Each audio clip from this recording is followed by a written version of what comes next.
గంజాయి అక్రమ రవాణాపై కఠిన చర్యలు తీసుకుంటామని ఎస్పీ సుబ్బారెడ్డి తెలిపారు. చంద్రగిరి మండలం పనబాకం ఏరియాలో 32 కిలోల గంజాయి వాహనం స్వాధీనం చేసుకున్నట్టు చెప్పారు. సినీ ఫక్కీలో గంజాయి అక్రమ రవాణాను పోలీసులు ఛేదించారన్నారు.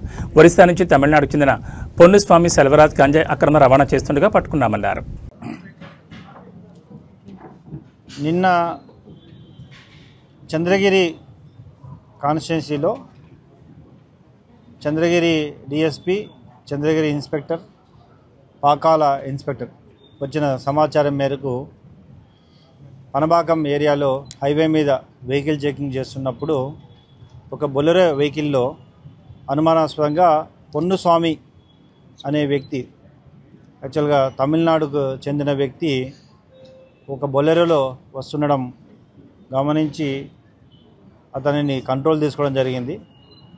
తర్వాత ఆ వెహికల్లో ఎక్కడ కనపడకుండా అతను డాష్ బోర్డు, గేర్ బాక్సు, వెనకాల ఒక టైర్ ఉండే ప్రాంతంలో కనపడకుండా లోపల దాదాపు 31 kgs గాంజాని దాచి అతను ప్రయాణిస్తున్నాడు.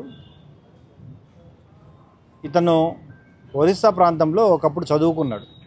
సో ఆ పరిచయాలతో అక్కడి నుండి శివకాశి మరియు తమిళనాడులో ఆ ప్రాంతంలో వారు అమ్మడానికి ఇతను తీసుకెళ్ళడం జరుగుతోంది. ఇందులో భాగంగా అతని యొక్క కాల్ డీటెయిల్స్, తర్వాత తదుపరి విచారణలో వారికి కూడా తమిళనాడు ప్రాంత పోలీసులకు కూడా సమాచారం ఇచ్చి పూర్తిగా ఈ కేసు విచారించడం జరుగుతుంది. ఈ కేసులో ముఖ్యంగా కేవలం వెహికల్ బయటికి కనపడే విధంగా వెళ్తున్నా కానీ మా చంద్రగిరి పోలీసు వారు మా డాగ్ స్క్వాడ్లో ఉండే ట్రేసర్ డాగ్ని సపరేట్గా ఈ గాంజా లేదా డ్రగ్స్ని ఐడెంటిఫై చేసే డాగ్ని తీసుకొచ్చి డాగ్ ద్వారా ఇది పూర్తిగా సమాచారాన్ని ఎక్కడ ఉంది తీసుకొని తీయడంలో పనిచేసిన మా డాగ్ స్క్వాడ్ మరియు చంద్రగిరి పోలీసుని అభినందిస్తూ ఈ ప్రెస్ మీట్ ద్వారా ప్రజలందరికీ కూడా తెలియజేయడం, ఎట్టి పరిస్థితిలో కూడా తిరుపతి జిల్లాలో డ్రగ్స్ని అలో చేయడం జరగదు.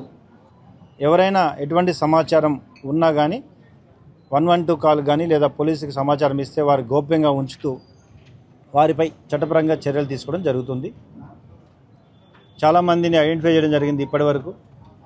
తొందరలో ఈ గాంజా ఎవరైతే ట్రాన్స్పోర్ట్ చేస్తున్నారో, ఎవరైతే అమ్ముతున్నారో వారిని పూర్తిగా నిర్మూలించడానికి పీడీ యాక్ట్ కూడా పెట్టడం జరుగుతుంది. అంతేకాకుండా ఎవరైతే వినియోగిస్తున్నారో వారికి ఫస్ట్ టైం అయితే కౌన్సిలింగ్ చేయడం, తరువాత అయితే వారిపై కూడా షీట్లు ఓపెన్ చేసి ఫర్దర్ వారిపై కంప్లీట్గా వాచ్ పెట్టడం జరుగుతుంది. ప్రజలు కూడా ఈ విషయంలో సహకరించాలి. ఎక్కడ ఇటువంటి సమాచారం ఉన్నా కానీ పోలీసు వారికి తెలియజేస్తే తప్పకుండా వాటిపై కఠిన చర్యలు తీసుకోవడం జరుగుతుంది.